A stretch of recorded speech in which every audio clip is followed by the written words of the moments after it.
స్రవంతి పిండేస్తున్నావు నాన్న కాకరకాయ ఫ్రై మరి అబ్బో సరిపడా ఆయిల్ వేసుకోండి. మేమైతే అంత వేసుకున్నాము. ఇవి ఎంతంటే పావు కిలోకి ఎక్కువ, అరకిలోకి తక్కువ. ముందుగా మేము ఉప్పు పెట్టుకొని ఒక పూట అంతా పెట్టేసుకున్నాము. పొద్దున వీడియోలో పెట్టాను ఆల్రెడీ మీకు. ఒక్కాయ పండిపోయింది దీంట్లో. అయినా మేము ఏది పోగొట్టము, అంత నచ్చుతుంది అనమాట. మాకు ఇష్టం కాకరకాయ అంటే. కాకరకాయ ఫ్రై చాలా బాగుంటుందండి. షుగర్ ఉన్న వాళ్ళు అది కూడా తినొచ్చు. చిన్నపిల్లలకైనా పెద్దవాళ్ళకైనా బాగా ఇష్టపడేది ఏంటంటే ఇలా కాకరకాయ ఫ్రై చేస్తే భలే ఉంటుంది. ఆ చేదు కాడంతో సహా ఏం చేస్తాం మేము. ఒక్కటి కూడా ఏం వేస్ట్ చేయాలన్నమాట. దీంట్లో చూపించినాను అది అది అట్లా ఒక్కటి కూడా ఏం తీయం. దాంట్లో అలా వేసేస్తాం అంతే. ఇదిగో కొబ్బరికారం కొట్టేసాము, మిక్సీ పెట్టేసాం అనమాట. విత్తనాలతో సహా వేసేస్తాం, ఏది పోగొట్టాం మేము.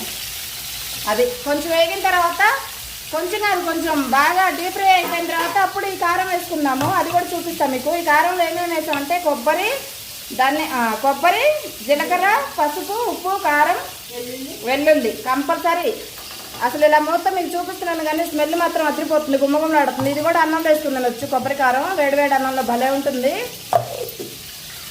కొంచెం చిటికడే వేయండి వేగడానికి ఉప్పు అంతే. ఎందుకంటే ఆల్రెడీ ఉప్పు పెడతాం కదా మనం దాంట్లో అంతే.